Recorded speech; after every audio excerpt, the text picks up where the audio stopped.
16장 1절로 우리 13절 말씀입니다. 같이 우리 약간 쇳소리가 조금 나는데요. 한번 좀 잡아주시면 좋을 것 같아요.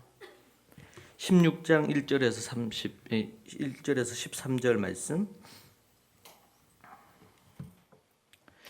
우리 교독에서 함께 하나님의 말씀 보도록 하겠습니다.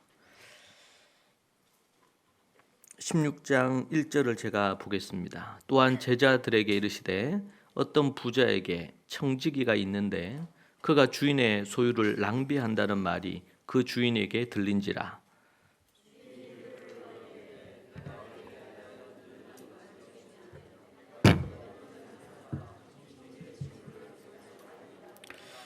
청지기가 속으로 이르되 주인이 내 직분을 빼앗으니 내가 무엇을 할까? 땅을 파자니 힘이 없고 빌어먹자니 부끄럽구나.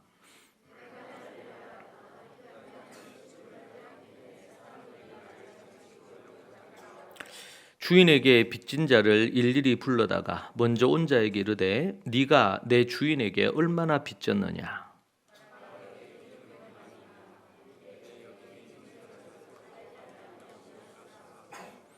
또 다른 이에게 이르되 너는 얼마나 빚졌느냐? 이르되 밀백석이니이다. 이르되 여기 내 증서를 가지고 80이라 쓰라 하였는지라.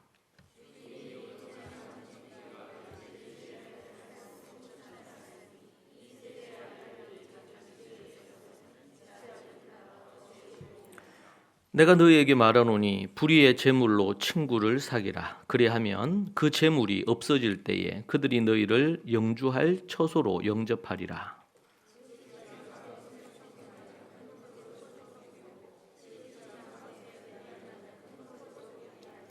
너희가 만일 불의한 재물에도 충성하지 아니하면 누가 참된 것으로 너희에게 맡기겠느냐?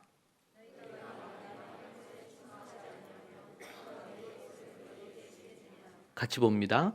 집 하인이 두 주인을 섬길 수 없나니 혹 이를 미워하고 저를 사랑하거나 혹 이를 중히 여기고 저를 경히 여길 것임이니라. 너희는 하나님과 재물을 겸하여 섬길 수 없느니라. 아멘.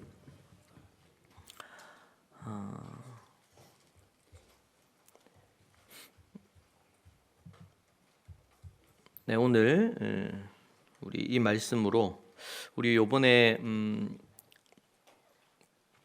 우리 수양의 주제가 뭡니까? 주제에 대해서 잠깐 말해야 될 것 같은데 세상 속으로라는 주제를 잡았습니다. 세상 속으로.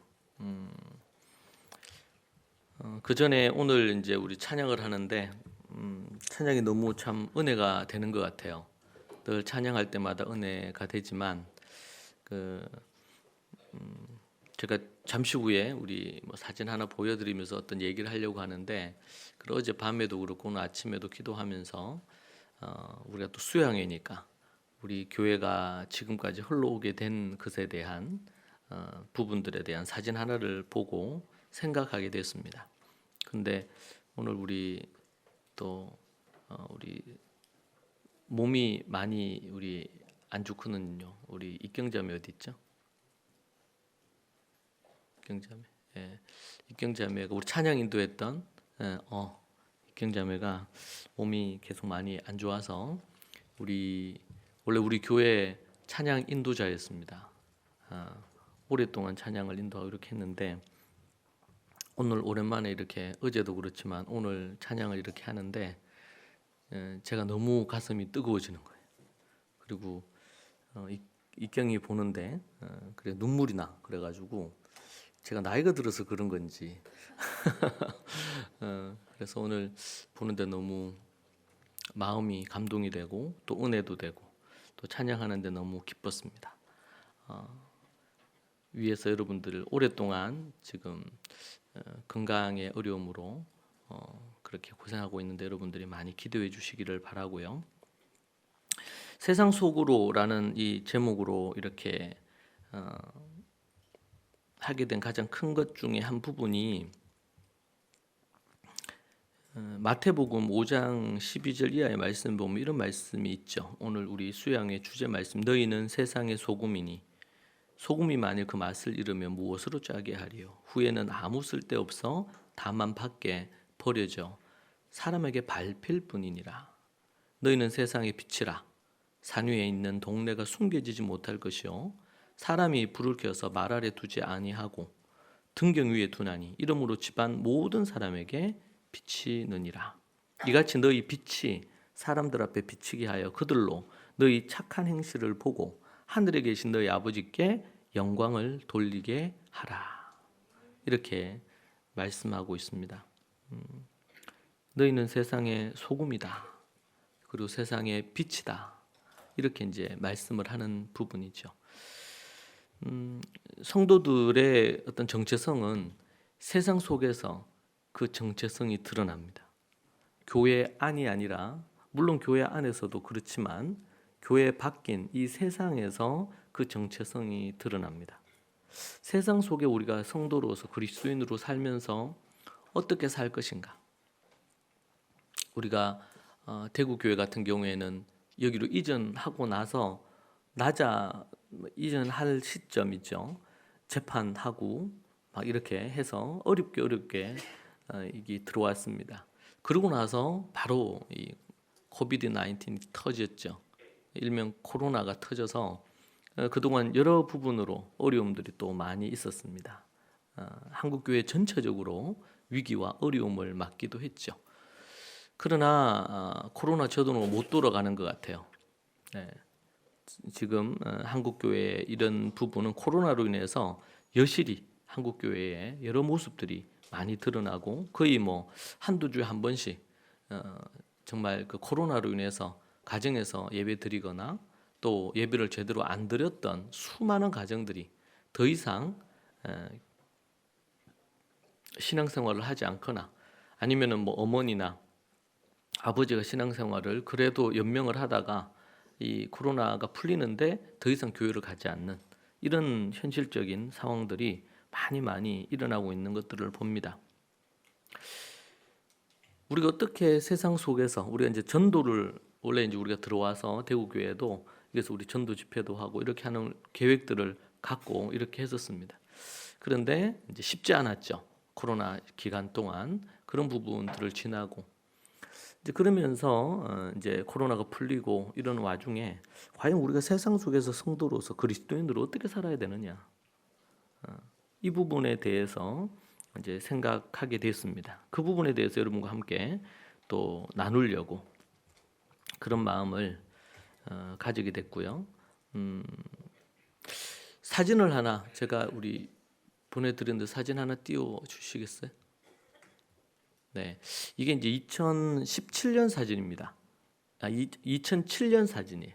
2007년. 네. 보이세요? 2007년 사진인데 그때 뭐 어떤 행사를 하는데 뭘 이제 수료증을 주거나 뭐 이런 장면인 것 같아요. 미료 추측할 때. 그러니까 지금으로부터 16년 전 사진입니다. 이 사진이. 그때 이제 우리 대구 교회가 대명동에 있을 때 현수막을 앞에 걸어뒀던 현수막입니다. 이거 현수막의 내용을 보면 이래요. 첫 번째가 십자가와 부활의 복음만 자랑하라. 이게 이제 첫 번째 문구고, 두 번째 문구가 초대교회, 가정, 학교, 교회를 회복하라. 하나, 가정과 교회와 학교가 하나 되는 교회를 세우는 거. 이게 두 번째 부분이고, 이제 세 번째가 말씀의 사람, 말씀 전수, 말씀 전파. 우리 경기교회 강대상에 거기에 또 그 옆에 헌금 올리는 그 단에도 새겨놓은 문구죠. 말씀의 사람, 말씀 전수, 말씀 전파 부분입니다. 마지막 부분이 뭡니까? 여러분 글자 보이시나요? 네, 말씀의 지혜로 모든 삶의 영역에서 풍성함 누리기 이렇게 했거든요. 제가 이걸 보면서 그러니까 이거 이전에 걸어놨을 수 있겠죠. 이 사진을 찍은 거는 이제 16년, 그러니까 7년이니까 2007년이었으니까 그 전에 그거를 했을 건데 그 우리 대구 교회가 공식적으로 우리가 그 이제 교회 이제 교단에서 그거를 받고 이렇게 해서 한 부분이 2005년도입니다.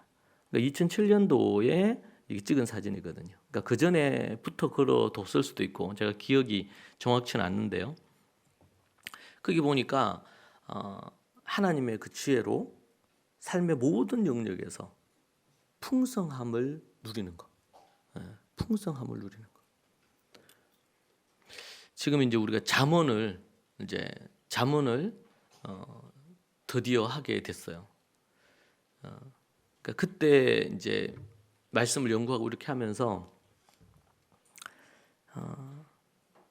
예수 그리스도를 믿고 십자가와 부활만 우리가 자랑하고 그 십자가 부활로 거듭나고 새 생명을 얻은 사람들이 이 땅에서 정말 풍성한 삶을 누리고 하나님 아래에서 삶의 모든 영역에서 그 풍성한 삶을 누리기 위해서 하나님의 지혜가 필요하다라는 것에 대한 이제 깊은 깨달음이 1세기 교회, 초대 교회를 연구하던 중에 이걸 발견한 거죠. 그래서 4가지 우리의 문구 중에 하나로 그 문구를 이제 정해서 현수막에 이제 탁 박아서 걸어둔 겁니다. 근데 그것이 제가 이제 간간히 계속 이 문구가 생각이 났어요. 앞에 3가지 문구는 늘 우리에게 이제 가지고 있고 또 말도 하고 이렇게 했던 부분인데 이 마지막 부분에 대한 부분들이 어떻게 실현되어지는지 이게 매우 그때로부터 궁금했던 부분입니다. 그러나 1세기 초대교회는 이러한 삶의 풍성한 지혜가 있다는 것을 그때 제가 연구하면서 발견을 했어요. 그게 이제 16년 전이었습니다. 그리고 나서 이제 16년이 지난, 정확히 하면 17년이 될 수도 있겠지만 16년이 지난 오늘 우리 2023년 9월에 잠언을 처음 우리가 묵상하고 연구하게 됐어요. 삶의 풍성함을 누리는 이 지혜를 얻는 데 있어서 성경 중에 가장 적합한 성경이라면 잠언일 것입니다. 잠언. 이 잠언은 우리에게 삶의 풍요로움을 가져다 줍니다. 물론 그 풍요로움의 밑바탕에는 주님의 십자가와 부활과 주님의 계명과 이러한 것들이 밑에 기초로 깔립니다. 자, 그런데 그 위에 우리의 삶의 풍성함을 누리는 우리의 삶의 모든 영역에서 우리의 가정, 개인의 삶, 내 직업, 아니면 비즈니스, 아니면 관계, 아니면 자기 자신과의 관계, 인생의 모든 영역에서 하나님의 그 지혜로 풍성함을 누리는 그것이 하나님이 우리를 십자가에서 우리를 건지신 목적이거든요. 우리를 십자가에서 죄사함을 얻게 하시고 우리를 거듭나게 하신 목적이 삶의 모든 영역에서 우리의 삶에서 풍성함을 누리고 하나님을 누리고 살아가게 하기 위한 것입니다. 아멘입니까? 이 말은 다르게 표현하면 많은 사람들이 예수님을 믿고 교회로 들어오지만 다수의 많은 사람들이 우리 고린도전서 10장에 봤을 때 이스라엘은 여호와 하나님을 섬기는 나라였습니다. 그 종교 국가예요. 여호와를 섬기는 선택받은 국가입니다. 그런데 이 국가에서 이스라엘이 출애굽하고 광야를 지나고 이렇게 하는 부분에 대한 것을 평가하기를 다수의 사람들이 하나님을 버리고 지금 우리로 얘기한다면 교회를 다니는 사람들입니다. 이스라엘이니까. 아브라함의 자손이잖아요, 모두 다. 아브라함의 자손이 아닌 사람이 없는 거예요. 그런데 출애굽하고 광야를 지내면서 다수가 다르게 표현하면 대부분이 저들이 주님을 버리고 떠났습니다. 타락했습니다. 그것을 4가지로 설명하죠. 4가지로 고린도전서 10장을 우리 잠시 볼까요? 고린도전서 10장 한번 보시죠. 4가지, 그 원인의 4가지.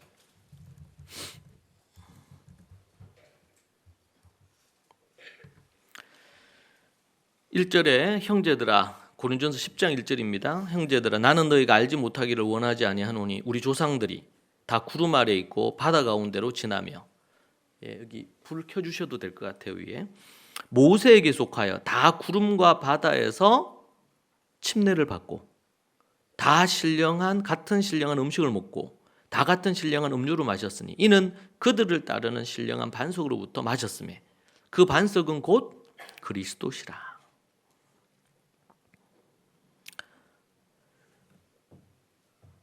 나는 너희가 알지 못하기를 원하지 않는다. 우리 조상 이스라엘이죠. 유대. 지금 이 고린도서 사도 바울이 쓰니까 우리 조상들 다 구름 아래 있고 바다 가운데를 지나며 홍해를 건넜던 걸 얘기합니다. 구름 기둥 불 기둥으로 하나님께서 광야로 우리를 이끌어 주셨던 걸 얘기합니다. 모세에게 속하여 다 구름과 바다에서 침례를 받고 홍해를 건넌 사건을 침례로 표현을 하고 있습니다. 다 같은 신령한 음식을 먹고 다 같은 신령한 음료를 마셨으니, 저는 처음에 2절에서 이해가 잘 안 됐습니다. 어떻게 신약의 침례가 구약의 홍해를 걷는 거하고 같을 수 있느냐.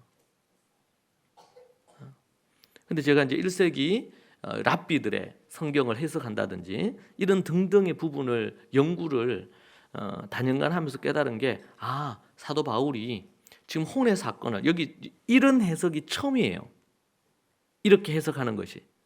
홍해를 건넌 이스라엘의 그 사건을 뭐라고 표현했냐면 세례, 침례를 받은 거라고 표현한 거예요. 이것은 예수 그리스도를 믿고 구원받은 자가 지금처럼 침례나 세례 주는 거하고는 차원이 달라요. 1세기 당시에는 믿는다는 것 자체가 목숨을 거는 거니까.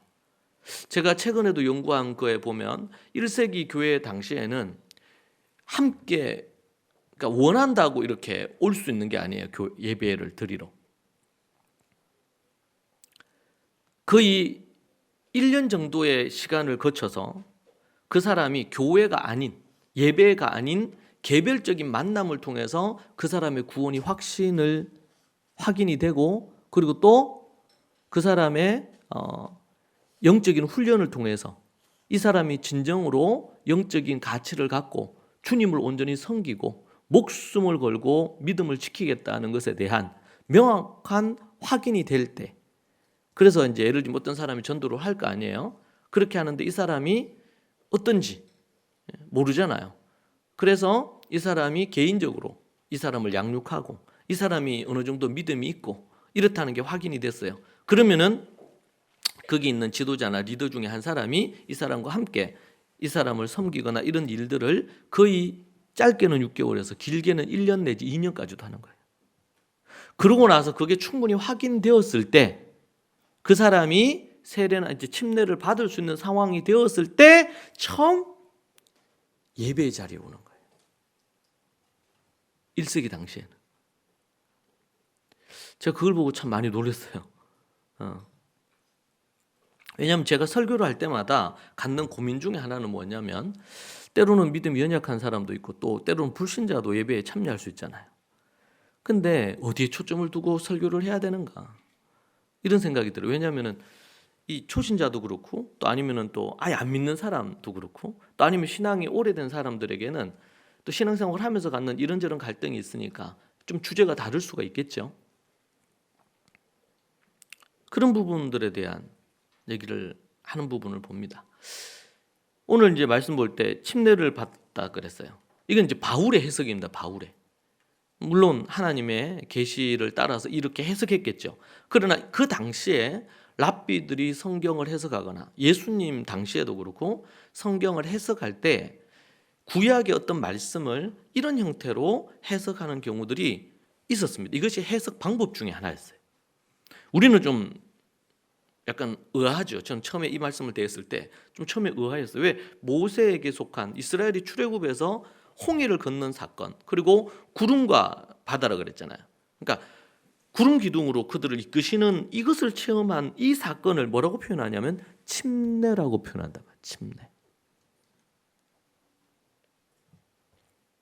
다 같은 신령한 음식을 먹었어요. 만나죠. 다 같은 신령한 음료를 마셨어요. 반석에서 생수가 나온 것을 의미하는 겁니다. 이는 그들을 따르는 신령한 반석으로부터 마셨으며, 그 반석은 뭐라 그래요 또? 누구라고요? 그 예수 그리스도. 홍해 건너고 구름 아래에서 침례받은 거. 이것도 아주 독특한 해석이죠. 구약의 말씀을. 그리고 신령한 그 반석을 쳐가지고 거기서 생수가 나왔어요. 물을. 그래서 때로는 며칠 동안 물을 못 먹었는데 이들이 물을 먹게 된 겁니다. 근데 이 물이 뭐냐? 이 생수가 뭐냐? 뭐예요? 예수 그리스도시다. 아주 독특한 해석입니다. 사도 바울의. 근데 이것을 지금 고린도 교회 편지, 이방인들에게 편지 쓰고 있는 거예요.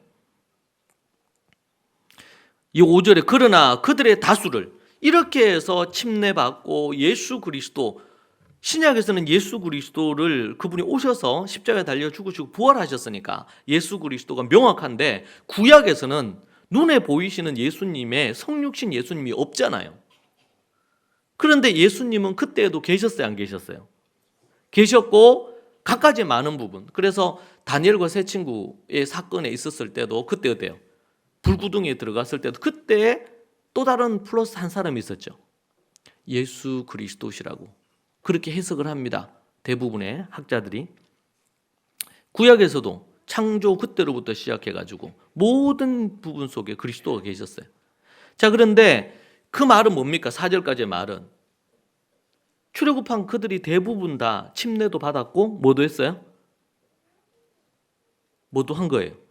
예수 그리스도로 생수도 마셨어요. 1세기 초대교회 당시에 그들이 예배에 처음 참여하게 되는 것은 침례를 받기 위해 준비하는 과정에서 그 사람의 진정한 믿음을 갖고 있고 확증되었을 때 처음 참여합니다. 자, 그런 어떤 부분이었는데 5절이 그러나 이렇게 하는, 그러나 그들의 다수를 하나님이 기뻐하지 아니하셨으므로 그들이 광야에서 멸망을 받았습니다. 침례도 받고 예수 그리스도로 생수를 맞고 예수 그리스도를 체험하고 이렇게 했던 이들인데 6절 이하에 이제 그 이유를 얘기합니다. 멸망하였다.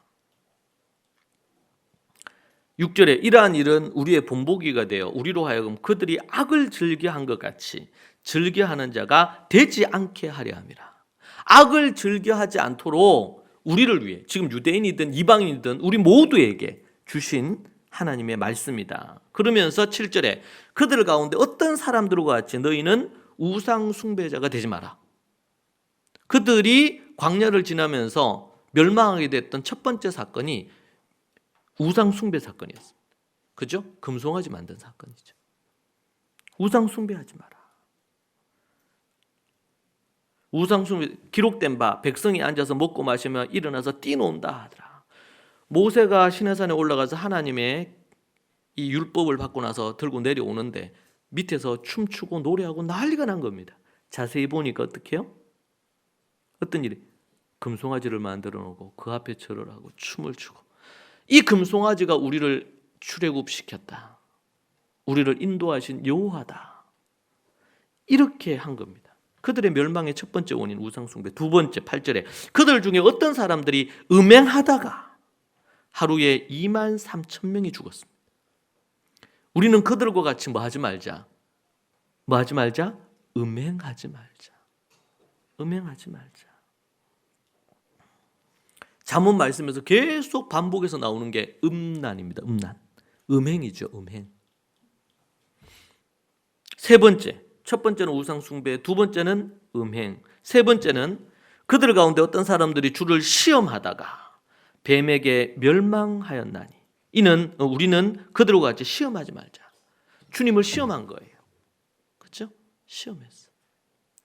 주님을 믿지 않고 의심하고 시험했어요. 저 약속의 땅을 주겠다 이렇게 했는데 어떻게 해요? 갔다 오거나 정탐꾼들이 우리는 도저히 저기 들어갈 수가 없다.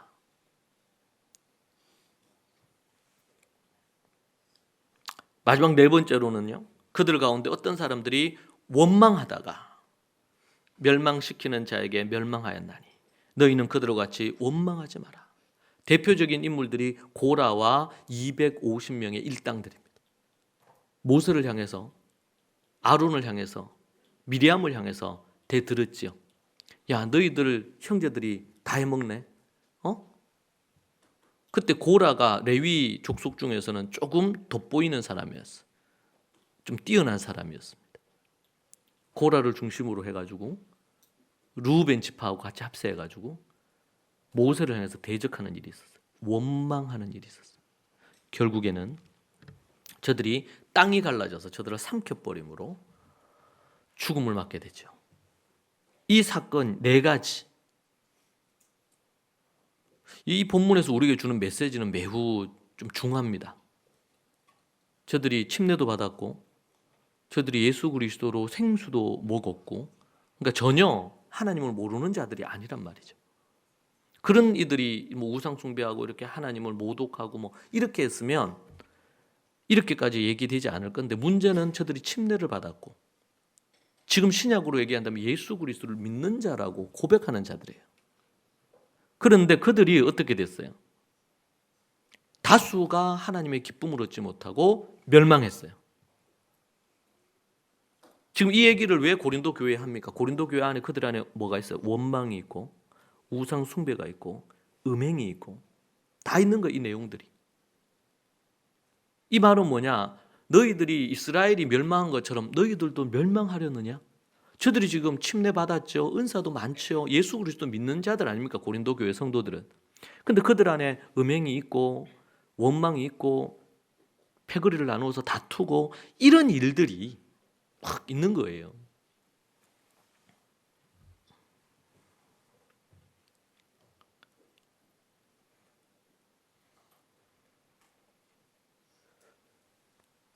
그리스도 안에 있고 주 안에 있고 예수님을 믿고 침례도 받고 그렇게 하는데도 불구하고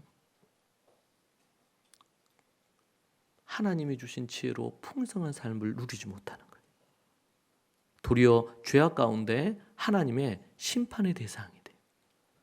여러분, 정말 무서운 말씀이죠. 오늘 말씀에도 보니까 마태복음 5장에 뭐라 그랬어요? 소금이 맛을 잃으면 그 맛을 잃으면 버려져서 밟힌다 그랬죠. 밟힌다. 우리가 세상 속으로 들어갈 때 우리에게 매우 고민되고 갈등되는 것 중에 하나가 어떻게 보면 이 부분일 수 있어요. 이 부분.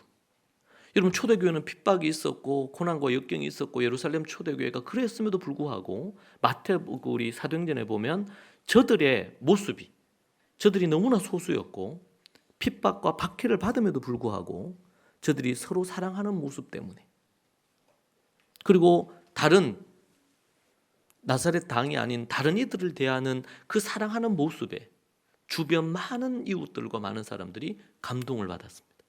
그래서 믿는 자들이 갈수록 더해갔다고 이렇게 표현합니다.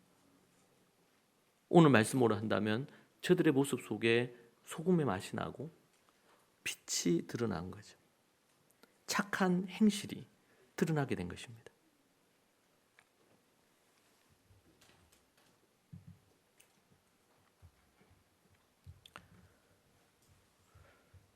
풍성한 삶을 사는 것, 이것은 예수 그리스도를 믿는 것, 십자가와 부활로 우리가 침례받고 구원 얻는 것, 이것은 우리 신앙인들에게 있어서 목적이 아닙니다. 이것은 신앙의 출발입니다. 출발 이후로 단적인 예를 들어도 예수 그리스도를 믿고 저는 많은 사람들, 가정들을 상담하지 않습니까? 그런데 그런 부분에 대해서 있는데 예수님을 믿었어요. 신앙생활도 열심히 해요. 직분도 많아요. 그런데 가정이 행복하지 않아요. 자녀와의 관계가 좋지 않아요. 자녀들이 많이 방황해요. 그리고 주님을 떠나가요. 자녀 세대들이.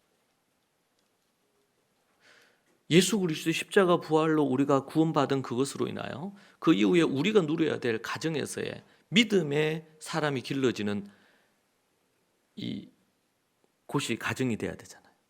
교회가 견고하게 서려면 가정이 건강하지 않은 이상 절대로 교회는 건강할 수 없어요. 종교 행위나 종교 집단으로 갈 가능성이 매우 높습니다.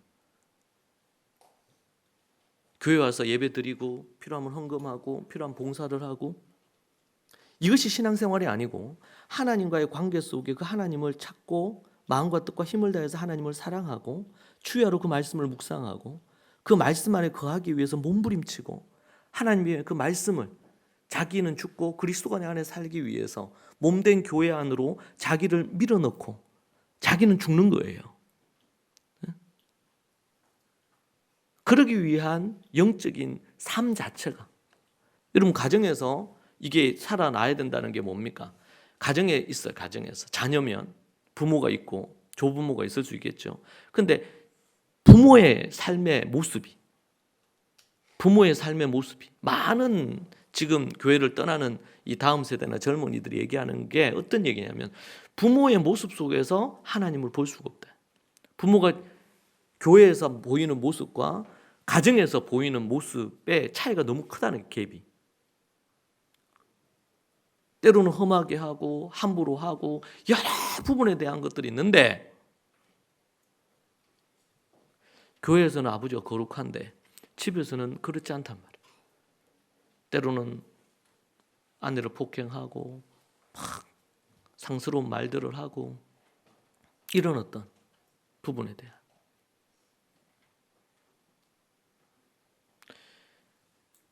우리가 하나님을 믿는 믿음 안에서 믿음의 열매가 삶으로 맺혀가고 변화되어 가는 일련의 과정, 완벽할 수 없고 완전할 수 없겠죠.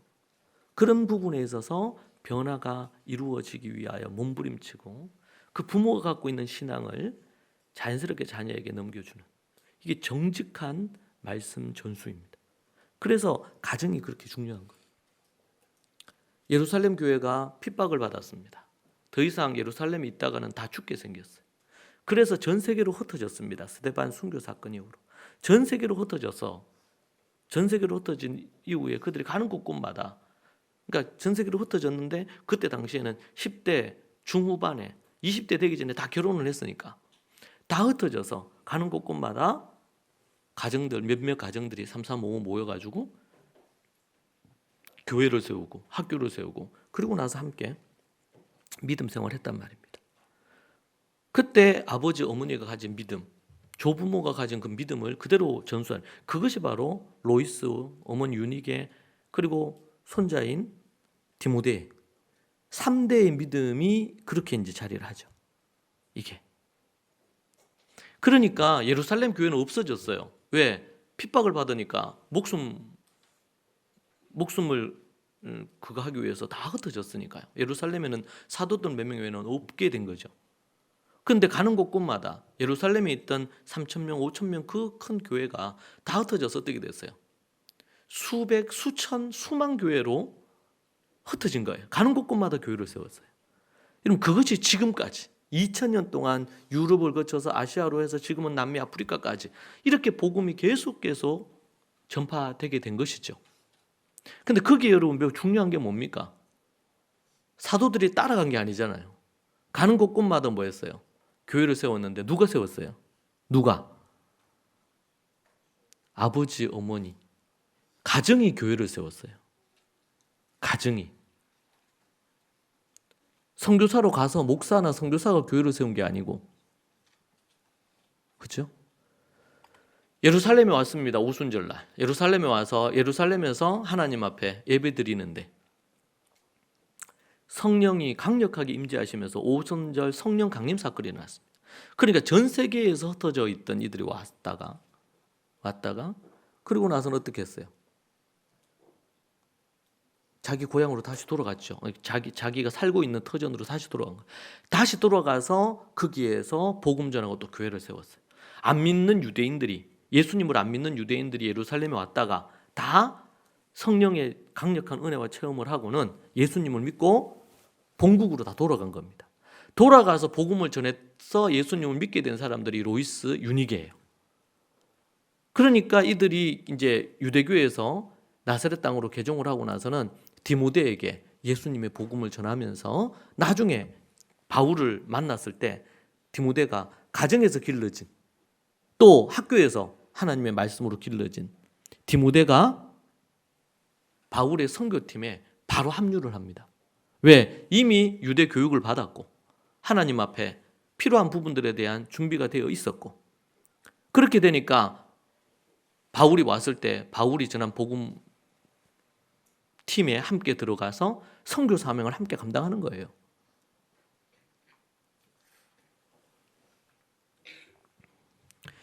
결국 가정이 무너지면 교회는 100% 무너집니다. 물론 교회가 가정을 스포트하고 세워야 되겠죠. 그러나 믿음의 견고한 가정이 세워지지 않는 이상 교회는 불가능합니다. 그러니까 초대교회는 가정들, 믿음으로 이게 그래서 원리가 출발의 원리가 말씀의 사람이 되고 말씀 전수가 되어지는 이 가정을 어떻게 구축해내느냐 이게 생명입니다, 여러분. 무너진 유럽도 다시 살릴 수 있는 것은 가정입니다. 여러분, 부흥의 역사가 있잖아요. 웨일즈에서 부흥의 역사가 있었어요. 영국의 정말 그 나라 전체를 흔들어 놓았던, 그때는 기독교 국가였으니까 나라 전체를 흔들어 놓았던 부흥사들이 있었어요. 하나님의 말씀을 전해. 여러분, 그 부흥이 어떻게 됐어요? 한 세대가 1세기, 2세기를 더 지속하지 못했어요. 그때 불붙었던 그 일이 지금 그 부흥의 세대의 손자, 증손자, 고손자 세대들이 다 어떻게 됐어요? 다 교회를 떠났잖아요, 영국이. 유럽이 다 그렇잖아요, 지금. 독일도 그렇고. 우리 개신교의 종교개혁의 아버지로 할 수 있는 루터의 나라 아닙니까? 독일이. 그런데 다음 세대는 아무도 교회를 안 다닙니다. 도리어 교회에 대한 부정적이거나 비판적인 입장만 훨씬 더 강해요.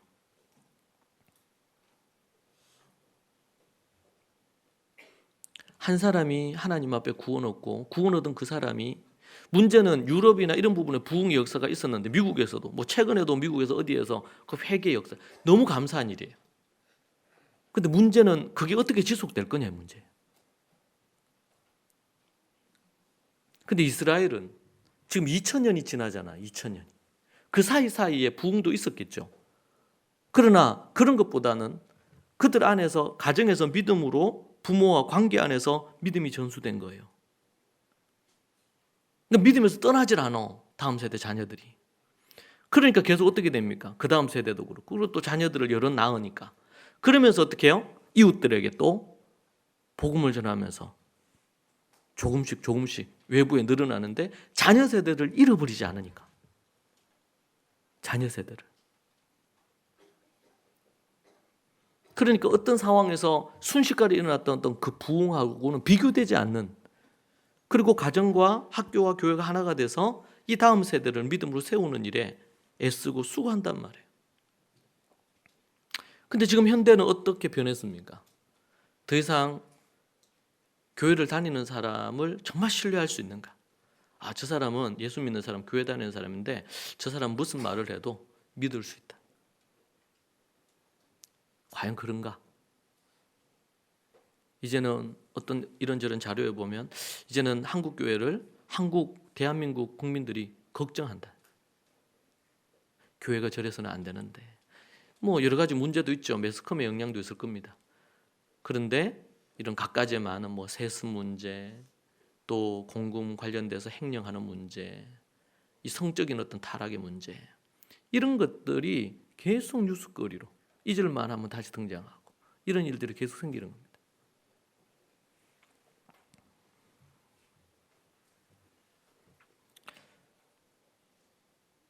우리가 지혜로 하나님 앞에 풍성한 삶을 사는 것까지 가는 것을 고사하고, 우리가 갖고 있는 믿음에 관련된 기본적인 부분에 대해서 우리 자녀들에게 전수하는 것도 어렵고, 우리 가정들 중에서는 정말 그런 위기에서 다음 자녀 세대를 잃어버릴 뻔한 상황에서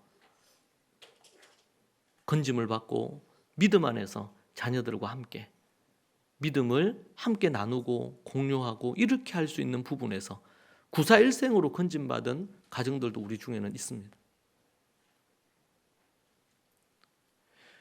우리는 정말 뿌리를 제대로 알고 지금 우리가 어디에 서 있고 무엇을 하고 가야 되는지를 생각해야 됩니다. 지난 앞에서 우리 봤던 16년 그때로부터 우리는 믿음으로 함께 가정을 세우는 일과 개인이 하나님의 말씀의 사람이 되기 위한, 일단은 급한 게 우리 자녀들이었기 때문에 자녀들을 말씀의 사람으로 세우기 위해서 말씀을 묵상하고 하야를 하고, 제가 이제 11년 그 전부터 이제 토다의 삶을 써서 그것을 묵상하고 부모나 자녀 세대가 하나로 그 말씀으로 성경 한 권 한 권을, 성경을 파편적으로 내가 좋아하는 말씀만 보는 게 아니라, 저도 설교하고 싶은 설교 본문만 갖고 목사가 설교하는 게 아니고 성경 한 부분 한 부분을, 구석구석 있는 것들을 정확하게 정직하게 주님이 원하시는 뜻이 무엇인지 솔직히 저는 제가 어릴 때부터 교회 다니면서 한 번도 고린전서 10장 말씀을 갖고 설교를 들은 적이 없거든요. 개인적으로는. 요한계시록으로 말씀을 들은 적이 없습니다. 민수기 말씀으로 처음부터 끝까지 하나님의 말씀을 들은 적이 한 번도 없습니다. 신학교를 다닐 때도 그랬습니다. 그걸 하게 된 것은 십수년 전부터 토다의 삶을 쓰기 시작하면서부터였어요. 유명하게 잘 아는 말씀, 중에서 잠언 말씀 정도로 우리가 알고 있는 그 말씀을 우리는 지금도 한 절 한 절 묵상하고 공부하고 있습니다.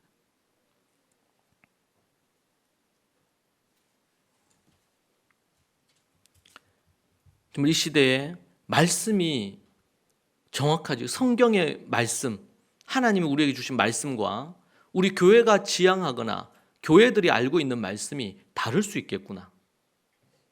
그래서 세상에서도 다르게 드러날 수 있겠구나. 그런 생각을 다시 합니다. 오늘 우리가 읽은 누가복음 16장 말씀에 1절부터 13절까지 말씀이 불의한 청지기 비유의 말씀입니다. 이 비유의 말씀을 듣고 있던 이 바리새인들이 비웃습니다. 14절에서 18절까지 말씀. 예수님이 이 비유의 말씀을 하셨는데 그 얘기를 듣고 비웃는 거예요. 참, 이러면서 비웃는 거예요.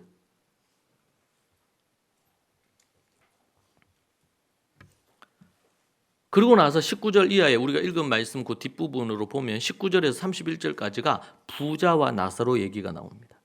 16장, 그러니까 15장에서 잃어버린 양, 드라크마 뭐 이런 비유 나오고 나서 16장에서 불의한 청지기 비유가 나오거든요. 여기서 우리 이 본문은 되게 좀 쉽지 않죠. 오늘 읽은 이 본문이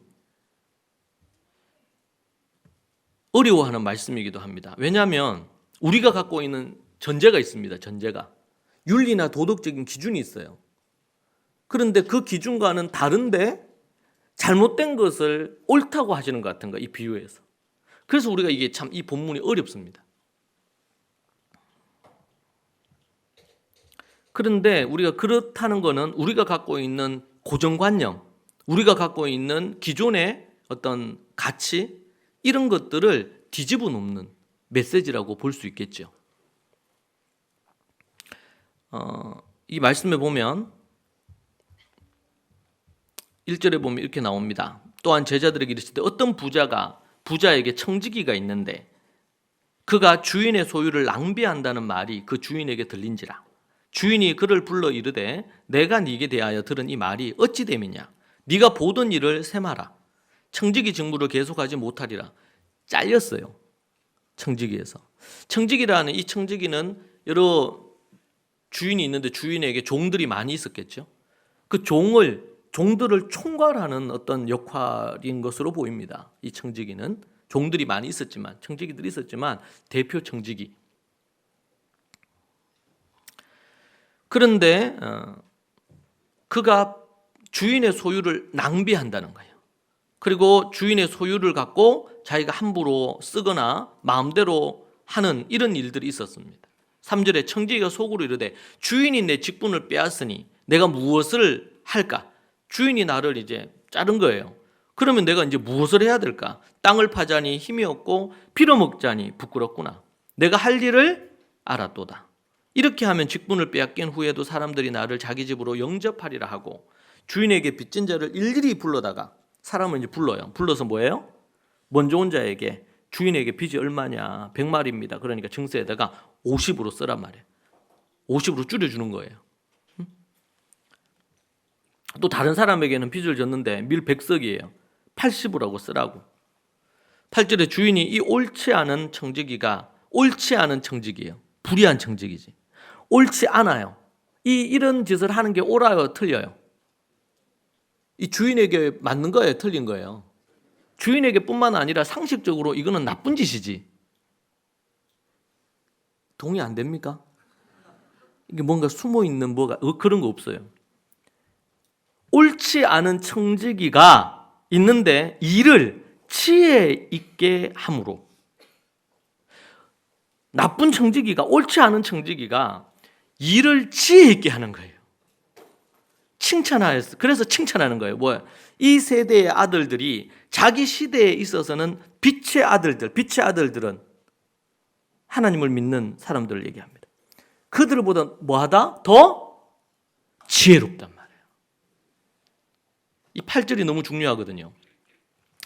그리고 가장 헷갈리는 말씀이기도 하고, 그래서 내가 너에게 말하노니 불의의 제물로 친구를 살리라. 그리하면 그 제물이 없어질 때 그들이 너희를 영주할 처소로 영접하리라. 좀 더 요걸 조금 8절 9절 요 부분부터 해서 조금 세밀하게 우리가 좀 살펴보면은,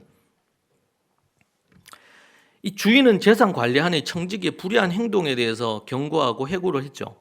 그러나 그를 칭찬합니다. 해고당한 이후에 그가 취한 행동 때문에 그래요. 주인의 돈을 함부로 해가지고 빚을 탕감해주고 이렇게 하는 것은 잘못된 겁니다.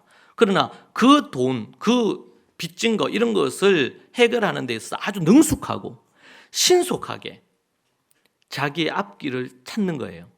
칭찬의 의미는 이렇습니다. 칭찬했다는 이 의미가, 이 원어의 의미로 혀를 찼다, 고개를 내저었다, 눈이 휘둥그레졌다, 이런 뜻이라 그래요. 하나님의 자녀, 빛의 자녀들이 이들이 이 지혜롭지 못한 이들이 하는 이 청지기, 불의한 청지기가 하는 이 신속하고도 자기가 살기 위해서 취하는 이런 행동들, 이런 부분들에 대한 거, 이런 부분에 있어서 그가 지혜롭다고 얘기하는 거예요. 그래서 오늘 본문의 강조는 얼마나 정직하냐, 얼마나 윤리나 도덕적으로 깨끗하냐, 이걸 다 얘기하려고 하는 게 아니고 뭐의 문제예요? 지혜의 문제란 말이에요. 위기와 어려움의 상황을 맞닥뜨렸을 때 어떻게 하느냐. 불의한 재물이라 할 때 9절에서 하늘의 재물과 반대되는 개념입니다. 참된 재물을 빗대어서 세상 재물, 불의한 재물이라고 얘기하는 거예요. 물론 여러분, 돈, 물질, 육신 이런 건 선한 겁니다. 문제는 이것을 어떻게 사용하느냐에 따라서 의의 병기가 되기도 하고 불의의 병기가 되기도 하죠. 일만하게 뿌리가 될 수도 있어요. 이 돈을 어떻게 우리가 여기느냐에 따라서. 이는 칼이 있는데 의사에게 들려지면 죽을 사람도 살릴 수 있지만, 이 칼이 강도에게 들려지면 선량한 사람을 죽일 수도 있는 겁니다. 돈이 그런 부분이에요. 그러니까 돈 자체가 악한 게 아니죠. 돈을 사랑하는 것이 악한 거고, 돈이 어떻게 누구의 손에 들리느냐에 따라서 이 돈이 정말 흉기가 될 수도 있고, 아니면 이 돈이 정말 사람들에게 행복을 주고 생명을 줄 수도 있습니다. 자, 이 비유에서는 두 가지 메시지를 준다 그럽니다. 친구를 만들라고 했던 거는 빌린 이들에게 환심을 사기 위해서 그들에게 빚을 탕감하면서 그들을 친구로 삼았다는 의미가 하나 있고, 또 하나는 가난한 자들을 친구로 삼아라, 그들에게 베풀란 말이에요. 가난한 자들에게 뭔가를 베풀 때 그들의 친구가 될 수 있다. 이는 보물을 하늘에 쌓는 하늘 은행에 저축하는 것 같다, 그렇게 얘기하는 겁니다. 예수님께서는 가난한 사람들을 도와주는 것이 곧 자신에게 하는 것이라고 예수님이 얘기하셨어요. 그죠? 가난한 자들에게, 소자에게 물 한 그릇 떠주고 소자에게 뭔가 하나 베풀어 주는 그거 하나가 뭐다? 곧 나에게 하는 거다, 이렇게 얘기를 하시죠. 그러니까 구제하거나 누군가를 섬기거나 이렇게 하는 것 자체가 뭐예요? 그것이 하나님이 기뻐하는 너무나 중요한 일이라는 거예요. 없어졌을 때, 내가 이제 쫓겨나고 아무것도 없을 때, 그때 돈이 떨어졌을 때를 얘기할 거예요. 또는 죽게 되었을 때, 사람이 죽었을 때, 그럴 때 하나님 앞에 설 때라는 의미를 갖고 있습니다. 거주지라는, 거처할 곳, 이거는 뭐야? 장막을 얘기하겠죠. 장막. 하나님이 임재하시는 영원한 나라, 하나님이 임재하시는 영원한 나라. 부자와 나사로 비유해서 부자는 이 세상에 거지 나사로를 돕지 않아서 저 세상에서 도움을 받지 못합니다. 그렇죠? 재산 관리인이 청지기가 현재의 기회를 이용해서 미래를 대비했단 말이에요. 그리스도인들은 이 세상에서 얻은 재물을 세상적인 목적을 성취하기 위해서 기회로 삼지 말고 하늘나라로 들어가는 기회로 삼아야 된다는 얘기예요. 사람은 자기가 가진 돈으로 무엇을 하느냐에 따라서 자기의 영혼을 구원하느냐 구원하지 못하느냐의 결과를 만들어냅니다. 여러분, 우리가 구제를 많이 한다고 우리가 천국 가는 건 아닙니다. 그죠? 그러나 우리가 의로운 백부장, 베드로를 부르게 됐던 백부장이 뭘 했어요? 그가 했던 게 기도하는 일에 늘 힘쓰고 말씀과 기도에 힘쓰면서 뭐 하는 일에 힘썼어요? 구제하는 일에 힘썼어요. 구제하는 일에. 그러니까 하나님께서 환상 중에 나타나셔가지고 뭘 해요? 베드로를 불러서 복음을 듣고 구원받을 수 있는 길을 열어주시죠. 여러분, 예수 그리스도를 믿는다 그럴 때 그 믿는다는 것이 진짜 믿는다는 것인지를 어떻게 알 수 있어요? 그 사람의 열매로 알 수 있다고 그랬어요. 그 사람의 열매로 그럴 때 그건 뭐예요? 그 대표적인 것이 내가 가진 것을 나누는 겁니다. 우리가 나누고 섬기고 베풀고 구제를 많이 하고 이렇게 한다고 우리가 천국에 들어가진 않아요. 그러나 하나님 앞에 거듭나고 하나님의 사람으로 거듭난 사람들은 자신의 것을 자신의 것으로 여기지 않기 때문에, 자신의 달란트나 자신의 돈이나 이런 걸 내 것으로 여기지 않기 때문에 가난한 자들을 위해서 나누고 주님의 몸된 사역을 위해서 나누는 거예요. 그걸 기쁘게 여기는 거예요. 그러니까 어떻게 얘기해요? 성경에서는 이게 헷갈리는 것처럼 보입니다. 구제하고 나누고 이렇게 하지 않으면은 그 사람에게 구원이 없는 것처럼 표현되는 본문들도 있어요. 그 본문의 배경은 뭡니까? 밑바탕에 진정으로 거듭난 하나님의 사람이 이렇게 살아야 된다.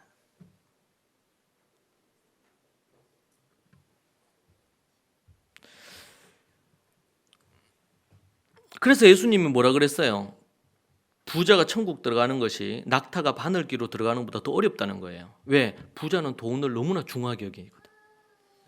돈을.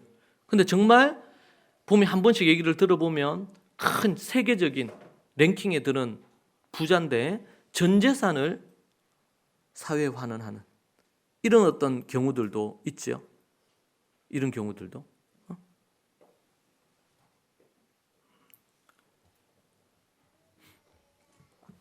요한 웨슬레는 이렇게 말합니다. 돈은 할 수 있는 대로 벌고 저축하고 주어라.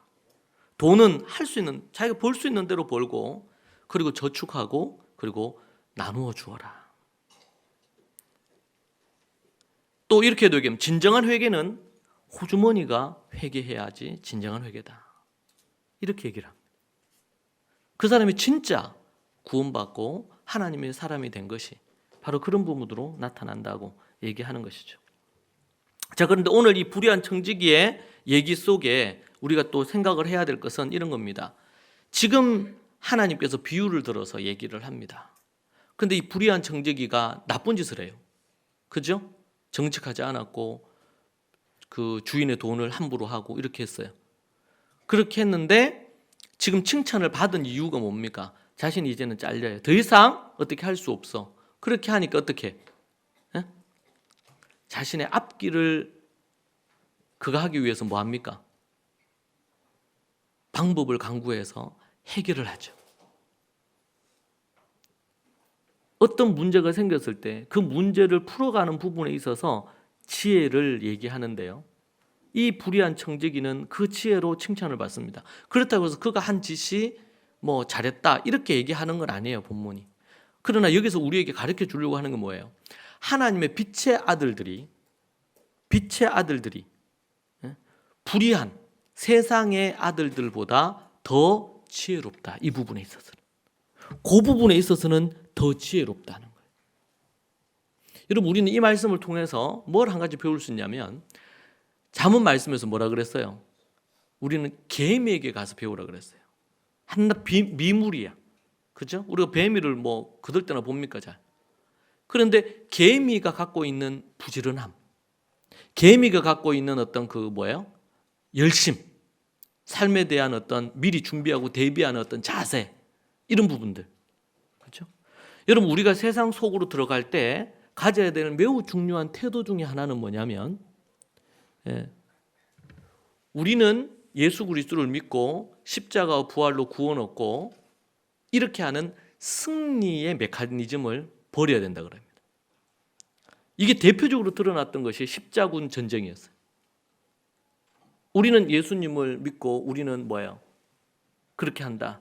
그런데 유대인 너희들이 예수님을 죽이지 않았냐. 그래서 십자군들이 이스라엘까지 진군해가지고 이스라엘에 들어가서 예수님을 믿으면 살려주고 아니면은 죽인 겁니다. 이것이 역사적인 사실이에요. 그리고 또 이슬람들을 만났을 때 어떻게 해요?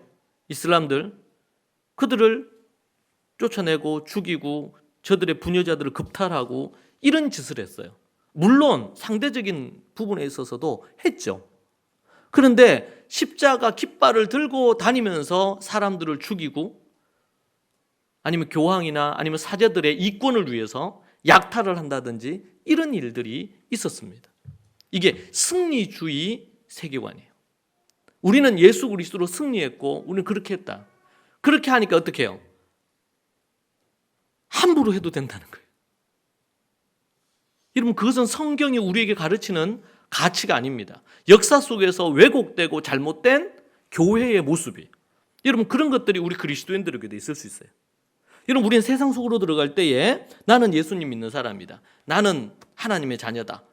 이거는 여러분 개인적으로 우리 교회에 있을 때 이렇게 할 수 있어요. 그러나 세상 속으로 들어갈 때는요. 여러분 세상 속에 우리가 만나는 사람들 중에서 믿지 않는 사람들이 많이 있죠. 최근에 제가 얘기 들으니까 금요일을 제가 얘기했었는데 우리 애가 학교를 갔는데 일반 학교죠. 일반 학교 갔는데 그 학교에 자기 애만 교회를 다니는 거예요. 아무도 교회를 안 다닌대. 너무 놀랬대요.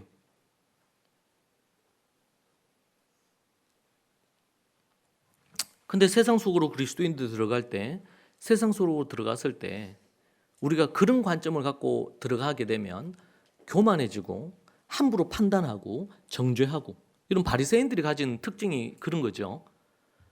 자기는 의롭다는 거예요. 그래서 교만해요. 그리고는 판단해요. 아, 저 술 먹고 담배 피고 또 제사 지내고 그러면서 판단하고 정죄한단 말이에요. 그 자기는 의롭다 생각해요. 여러분 우리는 하나님 앞에 신분이 바뀌었을 뿐이지 우리 안에 연약함, 죄, 넘어짐 이런 것들이 고스란히 있어요. 우리는 은혜로 하나님 앞에 구원을 받은 거야. 여러분 세상에는 크게 세상이란 단어의 의미가 세 가지라고 그랬어요. 성경에서 첫 번째 세상은 뭡니까? 코스모스예요. 하나님 만드신 천지 만물 세상. 하나님이 이 천지 만물을 만드셨어요. 태초에 하나님이 천지를 창조하시니라.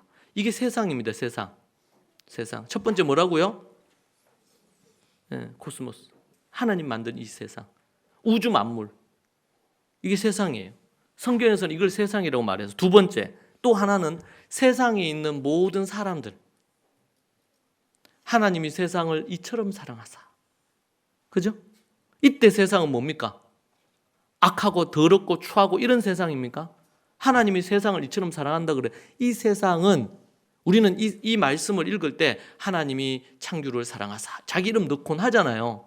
자, 그런데 그 하나님이 세상을 이처럼 사랑하사 그럴 때 우리가 예수님을 믿기 전에 하나님 우리를 사랑하셨잖아. 그래서 우리를 구원해 주신 거 아닙니까? 십자가와 부활로 구원해 주셨잖아요. 우리가 죄인 되었을 때 로마서에 보면은 우리가 죄인 되었을 때 우리를 구원해 주셨어요. 하나님의 사랑으로. 자, 그렇다면 이 세상에 있는 아직까지 주님을 모르고 교회를 다니지 않는 수많은 사람들, 그들도 하나님이 사랑하시는 존재다. 그들도 속히 주께로 돌아와서 회개하고 구원받기를 원하는 존재다. 아멘입니까? 두 번째 세상입니다. 세 번째 세상은요. 우리가 보통 아는 공중 권세 잡은 자가 우리를 지배하면서 죄악에 빠지게 만드는 세상. 악한 세상. 죄된 거. 음란하고 우상 숭배하고 이런 것들. 그렇죠? 시기하고 질투하고 미워하고 이 죄된 것들. 여러분 이런 세상이 우리 안에도 있어 없어요? 있죠. 일주일을 지내면서 우리 마음에 들잖아요. 시기심도 생겨요. 미움도 생겨요. 다툼도 생겨요. 막 화가 나요. 이런 것들이 일어나요. 그죠? 사단이 우리를 또 싹싹 꼬셔요. 순종하지 못하게 막 꼬신단 말이에요. 앞에서 얘기한 우상 숭배, 하나님을 시험하는 거, 음란하게 하는 거, 원망 불평하게 만드는 거, 이런 거 뱀이 우리 샥 해가지고 쉬 이러면서 오잖아요. 뱀 소리를 잘 들어야 돼요. 여러분의 마음속에 뭔가 이상한 게 뭐 이렇게 성령이 아닌 뭐가 쉬 하고 오면은 판단하고 정죄하고 시기하고 질투하고 막 음욕을 품고 욕정이 일어나고 말이죠. 이런 것들이 이건 뭐야? 뱀이 쉬 이렇게 해가지고 따먹으라는 거예요. 보암직도 하고 먹음직스러워 보여요. 그런 얘기 하죠. 남자들은 여자를 보면 어떻게 뭐만 보아? 뭐만 봐요? 남자들은. 남자들 대답해 보세요. 남자는 여자를 뭐만 본다?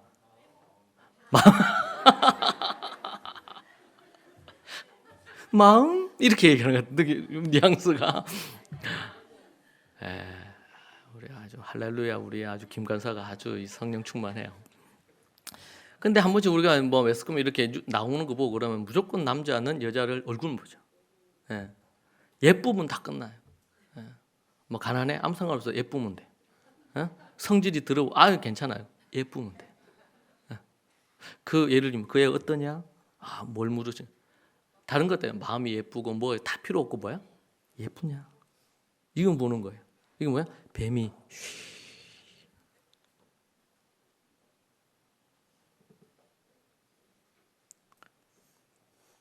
계속 유혹합니다. 그래서 그런 책도 있어요. 돈, 섹스, 권력이라. 돈, 섹스. 우리를 무너지게 하는 사단의 가장 큰 계략, 돈. 돈은 자체는 우리가 그게 아니지만 돈, 섹스, 권력. 돈, 섹스, 권력은 하나님이 우리에게 주신 선물이에요. 근데 이것을 어떻게 해요? 칼자루를 강도가 지듯이 이걸 갖고 죄를 짓기 시작하면 어떻게 됩니까? 돈이 갖고 있는 위력이 대단하죠. 성적인 거. 결국에는 성적인 것 때문에 최근에도 보면 뉴스나 이렇게 해서 수년 동안 아주 그냥 기라성 같은 인물들이 대권 후보로 생각했던 사람들이 한 방에 날아가잖아요. 성적인 문제 때문에. 그렇게 하면 안 된다는 걸 알면서도 넘어가요. 여러분 그 사람 그래 다윗도 넘으셨는데 누가 장담을 하겠어요? 누가? 돈, 섹스, 권력입니다. 사람이 그래서 그런 얘기 하잖아요. 정말 사람 좋았는데 갑자기 그 동네에 완장을 한 딱 차니까 그 사람 그때부터 사람이 변하기 시작해요. 함부로 하고 막 사람들을. 근데 이게 이제 몰라요. 그 완장 채워주기 전까지는 저 사람이 진짜 어떤지를 몰라. 그런 세상. 세상에는 세 가지 있다. 첫 번째 뭐예요? 코스모스. 두 번째 뭐예요? 하나님이 사랑하신 세상. 세 번째는 뭐예요? 죄악된 세상. 성경에서는 이 세 가지를 다 세상을 버리라고 한 겁니까? 아니죠. 이 마지막 이 죄악된 이 부분에 대해 죄된 악한 것을 얘기하는 거지. 이 앞에 두 가지는 하나님 우리를 사랑하시는 거예요. 사랑하라고 얘기하신 거예요. 자, 그러면 여러분 우리가 만나는 많은 사람들은요. 사랑의 대상이에요. 섬김의 대상이고. 자, 그러면은 관계를 맺거나 이렇게 할 때 뭐가 필요해요? 오늘도 얘기하잖아요. 이 주인은 하나님을 상징합니다. 불의한 청지기 정말 악한 놈이죠. 응? 주인의 그냥 돈을 그렇게 한 놈이니까. 그런데 그를 보면서 뭐예요? 칭찬해요. 그가 갖고 있는 지혜. 여러분 우리는 이 세상을 살면서 개인에게도 배우는데 자, 그럼 우리 이순신 장군에게 배워야 안 배워야 돼? 이순신 장군은 예수님 안 믿은 것 같은데 복음도 아직 안 들어왔을 때긴 하지만 그럼 예수님이 아니고 이순신 장군이 있는 그 충렬사 이런 데 가면 돼 안 돼? 가서 배우고 해야지. 여러분 우리가 이 세상을 여러분 가정에서도 믿지 않는 분들이 있을 수 있고 직장에서도 그럴 수 있고 비즈니스 하면서 그럴 수도 있고요. 여러분 동네에서 만나는 사람이 있을 수 있죠. 그런데 그 사람들에게서 여러분들이 배울 것을 배우세요. 그분들에게 배울 게 정말 많아요. 예를 들면 불자를 만났다. 절에 다니시는 분, 열심히 있는 분을 만났다. 예전에 저희 어머니 그랬으니까. 그러고 나서 막 그 법회에 막 참여를 막 해. 그리고 여러분은 막 법회에 초청도 한다 그럽시다. 그럼 어떻게 해야 될까요? 그 우상 숭배 그 더러운 거 뭐 이러면서 그렇게 해야 될까요? 어떻게 해야 될까요? 오늘 이제 오후에 좀 그 부분에 좀 구체적으로 제가 얘기를 하려고 하는데 어떤 자세를 우리가 가져야 되냐 말이에요. 여러분 거기가 갖고 있는 하나님을 우상시하는 부분이 있을 수 있겠죠. 하나님이 아니라 다른 어떤 부분을 우상시하는 잘못된 게 있겠죠. 있어요, 없어요? 있어요. 여러분 애굽에 요셉이 들어갔어요. 팔려서. 그리고 그 요셉 또 어디예요? 모세가 거기에 왕궁 생활했죠. 여러분 요셉도 그렇고 나중에 모세 같은 경우에는 애굽의 최고의 학문을 배웠습니다. 거기서 하나님이 기르셨어요. 거기 있는 학문들이 모두 다 악할까요? 세상 학문들이 다 악할까요? 분별은 필요해요. 그러니까 이거는 뭐예요? 반문화주의라고 그래요. 반문화주의. 여러분 우리가 고린도전서 말씀을 볼 때도 5장에 나왔죠. 여러분 교회 안에서 음란을 행했어요. 악을 행해서. 그러면은 개인적으로 권면하고 두세는 권면하고 교회가 얘기했는데도 회개하고 돌이키지 않으면 어떻게 해요? 출교시키라고 얘기했어요. 기준이 분명하죠. 여러분 예수님 우리 믿는 사람들은 믿음의 기준을 분명히 해야 됩니다. 자 그런데 그 고린도전서 5장에서도 믿지 않는 외부에 내가 직업으로 만나는 사람들 거기 고린도에 있는 수많은 정말 악하고 음란한 이런 사람들이 많잖아요. 그들에게는 그런 음란 이런 것이 그 기준이 없어.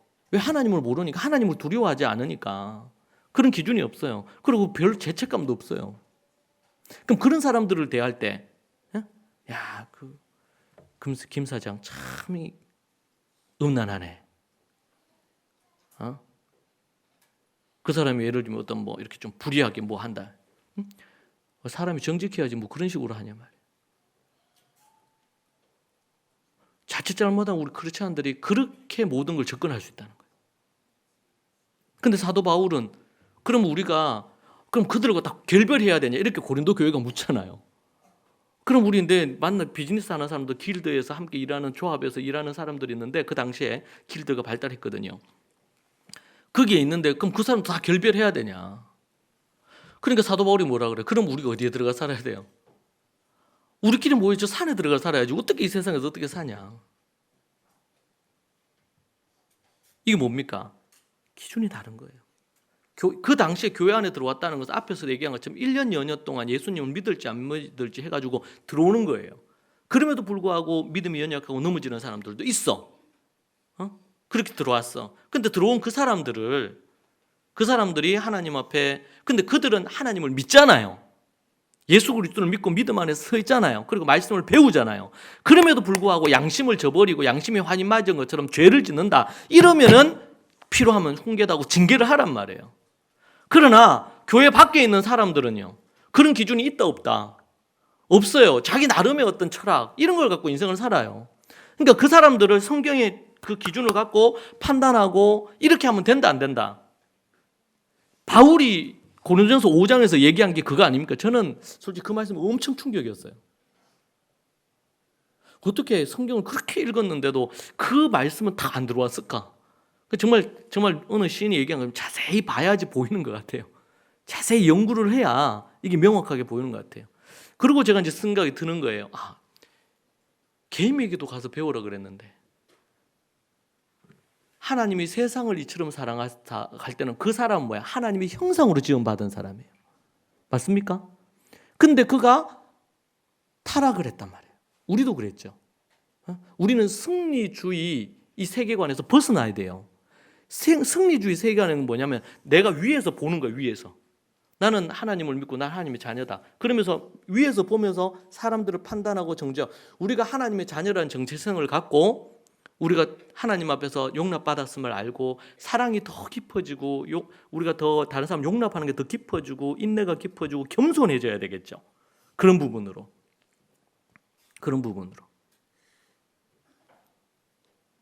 근데 그렇지 않고 내가 하나님 앞에 구원받았기 때문에 나는 다 고자세로 가는 고자세로. 그리고 다른 사람 판단하는 거예요. 이게 바리새인들이 했던 짓이에요. 나는 이렇게 길게 기도하고 나는 이렇게 하나님 말씀도 많이 보고 이렇게 성경도 연구하면서 내가 아는 것도 많고 이렇게 하는데 여러분, 아는 그것이 삶은 아닙니다. 성경을 많이 연구해서 많이 안다고 해서 그렇게 사는 건 아니에요. 사는 영역은 또 달라요. 살기 위한 몸부림이 필요한 거예요. 그래서 많이 얘기하는 성경에서 뭐냐, 선생이 되려고 많이 애를 쓰지 말라는 거예요. 자기는 그렇게 가르쳐 놓고 그렇게 살지 않는다면 더 큰 하나님의 심판이 있다는 거예요. 정말 두려운 말씀이죠. 두려운 말씀. 그래서 제가 이제 목회를 하면서 2번 제가 그만두고 싶을 때가 있었어요. 그 중에 한 번이 뭐냐면 이런 이유 때문에 그래요. 여러분은 그렇지 않을 수 있겠지만 저는 매주 설교를 해야 되잖아요. 매일, 때로는 매주 몇 번씩 설교를 하잖아요. 근데 묻게 되거든요. 내가 가르친 대로 나는 사는가? 하나님 앞에서 돌아보게 되거든요.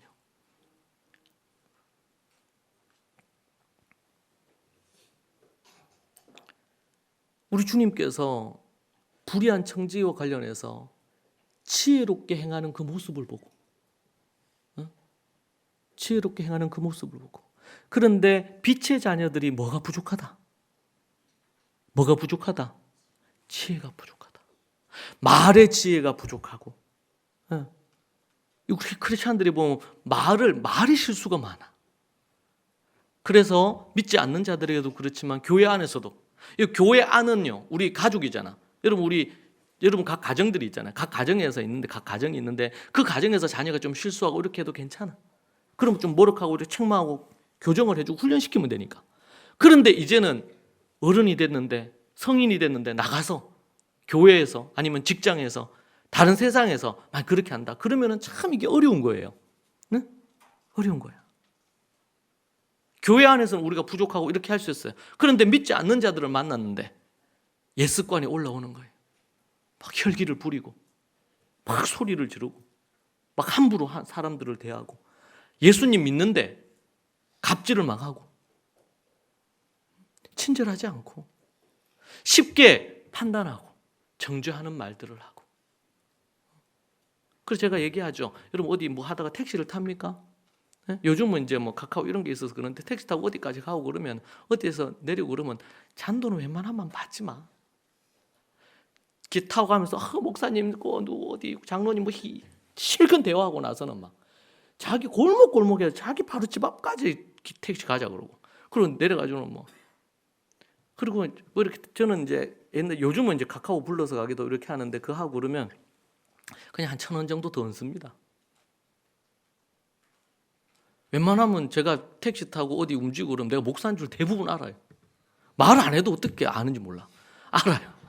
뭐 어떨 때는 이제 통화도 하고 이렇게 하기 때문에 그럴 수 있는데 그렇게 해서 내리는데 수고하고 하잖아요.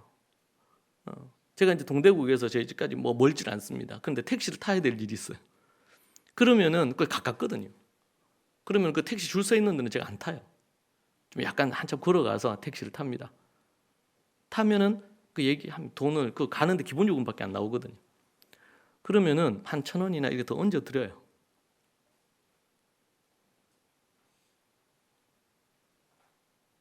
예수님을 믿는다고 하는데 우리가 사는 삶에 있어서 물론 저도 부족한 것이 많습니다.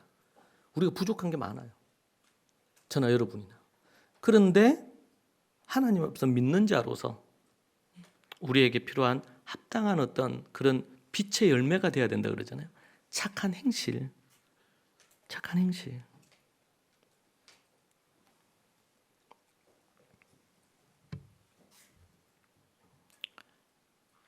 제가 이제 어디 아파트에 제가 살면서 어디 움직여 이렇게 무조건 제가 이제 엘리베이터 타면 인사합니다. 안녕하세요. 처음 보는 사람. 그래서 제가 원래 아파트에 인사 서로 안 하는데 제가 제 가족들 가서 인사를. 그럼 그 언제부턴가 아파트의 사람들이 서로 인사를 해. 밝게 인사를 해.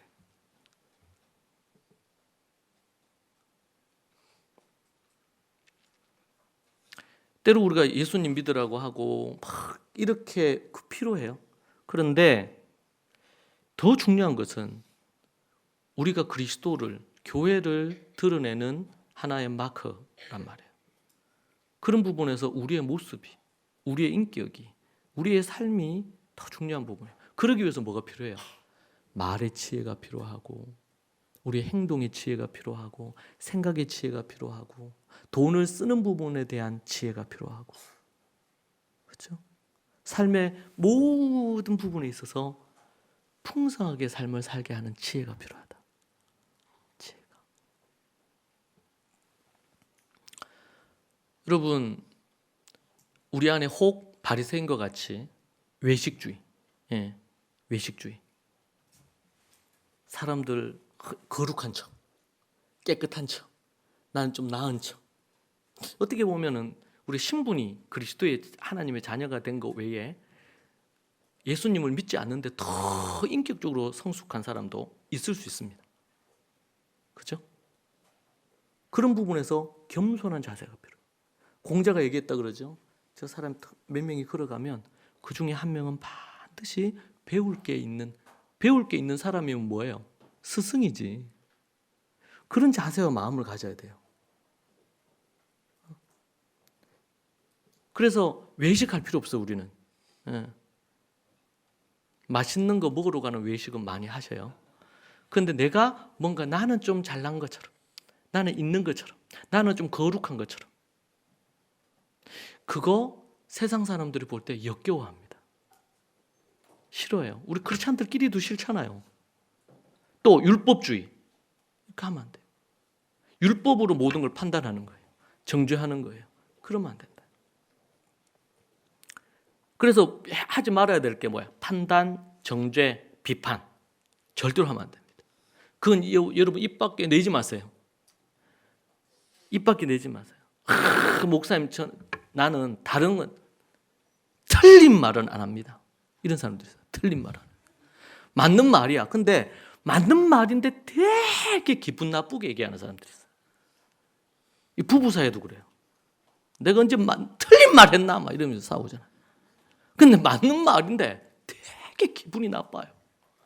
막 확 어떻게 하고 싶어. 맞는 말인데. 맞기 때문에 더 마음이 막 비수에 꽂히는 것 같아. 참 말의 지혜가 우리가 필요해요. 말의 지혜. 여러분 예수님 믿고 나면 갑자기 게으르던 사람이 예수님 믿고 교회 나오면 갑자기 막 부지런해집니까? 그런 경우도 있을 수가 있어요. 아주 기적적으로. 그런데 대부분 게을렀던 인간은 예수님 믿고 나서도 게으릅니다. 그죠? 그럼 뭐가 필요해요? 하나님의 우리 신분이 바뀐 거예요. 아직 어린아이예요. 예수님 믿기 전하고 특별히 달라진 게 없어요. 예수님 믿고 나서 어린아이 단계에 있는 사람들. 근데 한국 교회가 8, 90%가 어린아이래요. 교회를 10년, 20년, 30년 다녔어도. 그러니까 뭐예요? 이기적이고 막 이런 거예요. 그럼 뭐가 필요해요? 훈련받고 이렇게 해서 성숙해져 가야 되겠지. 성숙해져 가야 되겠지.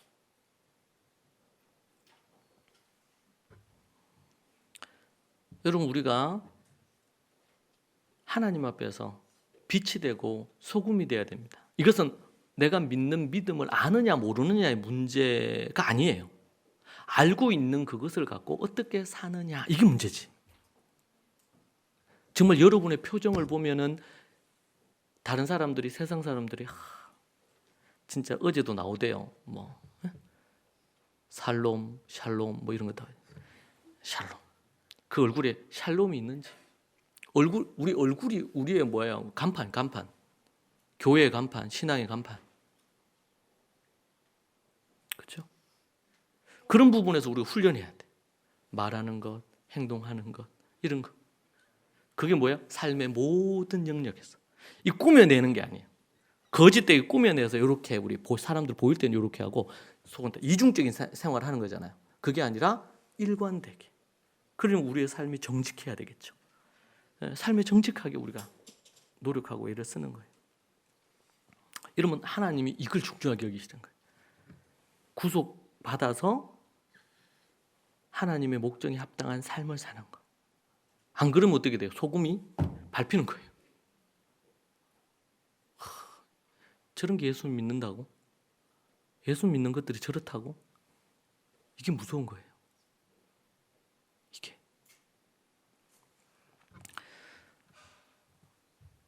불의한 청지기에게도 배울 게 있습니다. 개미에게도 배울 게 있고 그래서 세상에 우리가 누구 만날 때 그 사람에게 좋은 장점들을 진심으로 배우세요. 세일즈를 위해서 방법이 아니고, 예수나 교회나 우리 이 신앙을 믿게 하려고 팔기 위해서 여러분들이 세일즈하는 자세가 아니라 그게 삶이 돼야 돼. 배울 게 있어요. 그 사람에게 좋은 장점을 얘기해 주세요.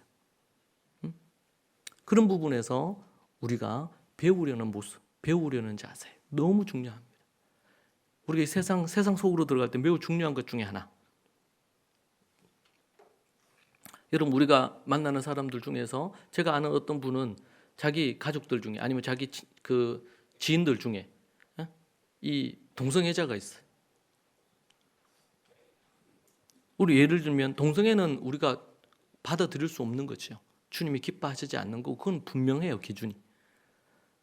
자, 그런데 그들을 혐오의 대상으로 보는 것은 적합하지 않아요. 기도하고, 그럼 그들에게 배울 건 있어 없어요? 그들에게도 배울 게 있어요, 여러분. 그들에게 하나님의 형상이 여전히 있어요. 여러분, 동성애자와 여러분 살인자, 강도, 이런 거 우리가 생각할 때 다르지 않는 죄인이잖아요. 그들에게도 관심이 필요하고, 그들에게 어떻게 해요? 하나님의 복음이 필요하고, 왜곡되게 알고 잘못되게 알아서 교회를 다니는 사람들 중에서도 동성애에 빠지는 경우들도 있단 말이에요. 근데 여러분, 그들에게 성실함이 있을 수 있고요, 그들에게 정직함이 있을 수도 있고요. 그럴 수 있잖아요. 이것을 구분할 수 있어야 돼요. 이것을. 안 그러면은, 그래서 잘못하면 교회가 다른 사람을 차별하고 혐오하는 집단으로 비칠 수 있어요. 근데 그것은 아니다. 물론 잘못된 건 잘못됐다 그래야 되고, 법적으로 그것이 되지 않도록 필요하다면 우리가 노력도 해야 되고, 그거는 분명히 우리 선을 가져야 돼요. 그러나 그 사람을 대하는 우리의 태도가 어떠냐가 그 상대가 느끼는 부분에 있어서 다르단 말이에요. 이게 우리가 세상 속으로 들어간다 그럴 때 잘못하면 어떻게 돼요? 자칫 잘못하면 우리가 성이 될 수 있어요. 아무도 근접하지 못할 우리만의 성이 될 수 있다고, 교회가. 그것은 많은 여러 가지 이유가 있을 수 있겠지만 어떻게 해요? 우리가 만들어 놓은 벽일 수도 있어요. 담일 수도 있다. 그런 부분에서 우리가 세상 속으로 들어갈 때 어떤 마음 자세, 어떤 자세, 한 가지를 얘기한다면 배우려는 자세. 분명히 우리 안에 말씀의 기준이 있어야 됩니다. 이것 없이 이제 현혹되거나 넘어지면 안 되겠지요. 그런 부분들이 매우 중요한데 그런 관점이 필요하다. 불의한 청지기에게도 배울 것을 성경은 우리에게 얘기해 줍니다. 그런 부분에서 여러분들이 세상 속에서 우리에게 포용적인 너그러운 마음과 자세, 그러나 분명한 복음의 진리와 말씀의 진리를 붙드는 것, 이러한 부분들에 대한 이 균형감을 잃어버리는 순간 우리는 정말 섬이 되거나 동떨어진 성이 되거나 섬이 되거나 아니면은 세상과 담을 쌓고 사는 사람이 되거나 둘 중에 한 부분으로만 갈 가능성이 있어요. 다수의 한국 교회는 이 두 번째로 가는 경우들이 많이 있어요. 그리고 그들을 용납하고 사랑하고 품어야 된다는 것 때문에 도리어 세상화되어 버리는 경우들도 없지 않아 있다. 섬이 되거나 성이 되거나 아니면은 세상 속에서 물들어 버리거나. 그러나 이 둘 다 하나님이 원하시지 않는 극단적인 잘못된 태도다. 우리가 그것을 분명히 알고 배우는 자세, 이런 거 여러분 우리 가지면 좋겠습니다. 기도하겠습니다. 하나님 아버지, 감사합니다. 참 쓸모없는 인생들, 죄악된 인생들을 우리 긍휼히 여겨주시고 불쌍히 여겨주시고 우리에게 진리를 주시고 가르침을 주셨는데 그 진리와 가르침 안에 믿음으로 살 수 있도록 도와주시고 인도하여 주옵소서. 아버지 하나님, 이 세상 속에 정말 소금과 빛이 되기 원합니다. 정말 이 불의한 청지기를 보고도 그에게 배울 점을 찾고 칭찬하였던 것처럼 주님, 우리가 이 세상 살면서 우리보다도 더 훌륭하고 더 인격적으로 훌륭한 이들이 있을 수 있는데 그때마다 우리가 겸손히 배우는 자세를 가지게 해주시고 또 그들에게 기회가 될 때에 그리스도의 향기를 드러낼 수 있도록 복음을 전할 수 있도록 주께서 또 인도해 주시고 도와주시기를 구합니다. 주님, 우리는 다 연약합니다. 누가 선하고 누가 온전하다 할 수 없는 존재입니다. 주님, 우리가 서로를 위해 기도하고 서로를 세우고 성령의 아름다운 열매가 우리 안에 많이 많이 맺히기를 소망합니다. 예수님 이름으로 기도합니다. 아멘.